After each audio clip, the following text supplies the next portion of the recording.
শখের হাঁড়িতে গরুর গোশত রান্না করে আপনাদের সাথে শেয়ার করলাম। কেমন হয়েছে অবশ্যই আমার কমেন্টে লিখে জানাবেন প্লিজ।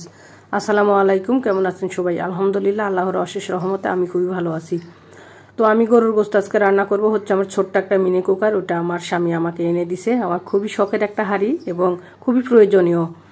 তো আমি এই যে গরুর গোশতটা হাতে মেখে রান্না করব, এর জন্য আর কি এই যে সব ধরনের মশলা দিয়ে আমি গোশতটাতে এখন মেখে নিব। আর আপনারা বলতে পারেন যে আসলে এত অল্প গোশত কেন? তো ফ্রিজে অল্পই ছিল আর কি, আরও যেহেতু আমরা দুইজন মানুষ, এর জন্য আর কি অল্প হলেই হয়ে যায়। তার জন্য আর কি আমি এখানে ওই যা ছিল তাই রান্না করতেছি। আর এখানে আমি দুইটা বড় বড় সাইজের আলু 4 টুকরো করে দিয়ে দিলাম। এই যে দুইটা আলু 4 টুকরো। তো গোস্তের সাইড থেকে আলুর টুকরাগুলো বেশি বড়। আপনাদের ভাইয়া বলে যে গোস্তেতে নাকি টুকরা আলু বড় বড় করে দিলে খেতে বেশি ভালো লাগে। তো এর জন্য আর কি আমি বড় বড় করে 4 টুকরা আলু দিয়ে দিলাম। আর তার সাথে দুইটা আস্ত রসুন দিয়ে দিলাম।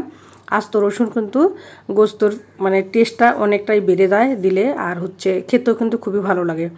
আর আমার সেই শখের মিনি কুকার ছোট্ট একটা, এটার মধ্যে দেখেন রান্না করব আমি কেমন চুলার মতো, একেবারে খুব দ্রুত রান্না হয়ে যায় এবং মানে একেবারে বক বক বক বক করে মানে ছিটে আশেপাশে যা কিছু আছে সব একবার মেখে শেষ হয়ে যায়।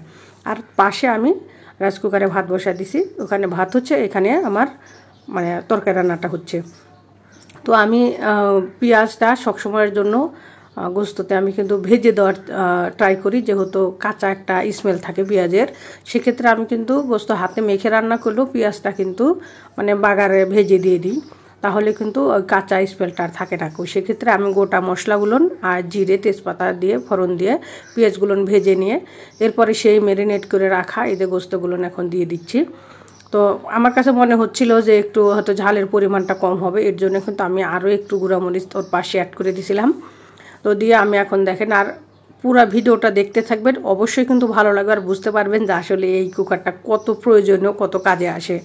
অনেকে বলে যে শখের আসলে আমিও মনে করি যে শখ আছে ঠিক আছে, কিন্তু প্রয়োজনীয় শখ, অপ্রয়োজনীয় কোনো শখ আমাদের কাজে আসে না কো। তো যাই হোক, আমি এখানে এই যে এখন বসাই দিলাম গোস্তটা দিয়ে, যে একটু ওই গোস্ত যে পাত্রের মধ্যে মেখে রাখছিলাম ওইটা ধুয়ে একটু পানিও দিয়ে দিলাম যাতে ভালো মতো কষানো হয়।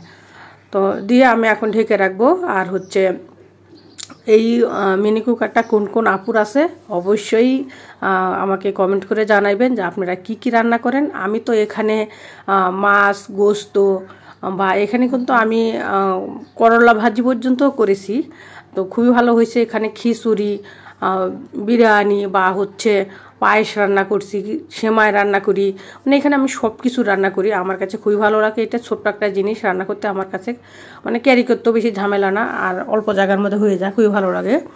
আর আমার ওইখানে রাইস কুকারের মধ্যে ভাতটাও হয়ে গেছে।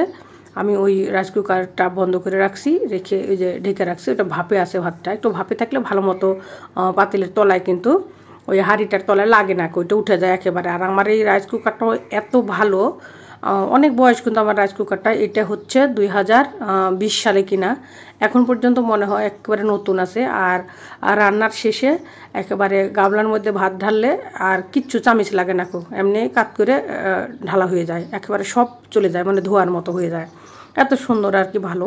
অনেকের আছে দেখি যে পাতিলে ওই তলার মধ্যে লেগে যায়, একেবারে আছড়া আছড়া উঠাতে হয় বা অনেক সময় পানি দিয়ে ভিজিয়ে উঠাতে হয়। আর আমারটা কিন্তু তাও নয়। এত ভালো পড়ছে কি জন্য জানি না, আল্লাহ তাআলা হয়তো আমার জন্য অনেক খুশি ছিল, ওই জন্য আমার জিনিসটা খুবই ভালো পড়েছে। তো আর রান্নাটা করতেছি দেখতেছেন অবশ্যই কিন্তু যে কীরকমভাবে রান্না হচ্ছে, আর এত বকবকে এই আওয়াজটা আপনাদেরকে একটু শোনানোর প্রয়োজন ছিল আমার, যে আসলে কতটা বকবকে আওয়াজ হচ্ছিল। তো যদিও বা আমি ওইটা রাখি নাই, হয়তো স্কিপ করে ফেলছি, এর জন্য আর কি। আর রান্নাটা আমার এখন শেষ পর্যায়ে, আমি এখন এখানে একটু ভাজা জিরের গুঁড়ো অ্যাড করে দিলাম, দিয়ে একটু ভালো মতো মিক্স করে নিলাম, নিয়ে আমি একটু ঢেকে রাখবো। ঢেকে রাখলে একটা কারণ কি, যে ওই স্মেলটা সব জায়গায় পর্যন্ত পৌঁছাতে পারে, ভালো লাগে আর কি খেতে, এর জন্য আর কি একটু ঢেকে রাখি। অনেকে আবার রান্নার শেষে উপরে ছিটিয়ে দিয়ে রাখে। আর এই যে আমার এখন রান্না শেষ, আমি এই যে টেবিলে সার্ভ করে নিলাম। এখানে করলা ভাজি আলু দিয়ে আর গরুর গোস্ত পাতলা লাল লাল ঝোল, আর সাথে গরম গরম ভাত।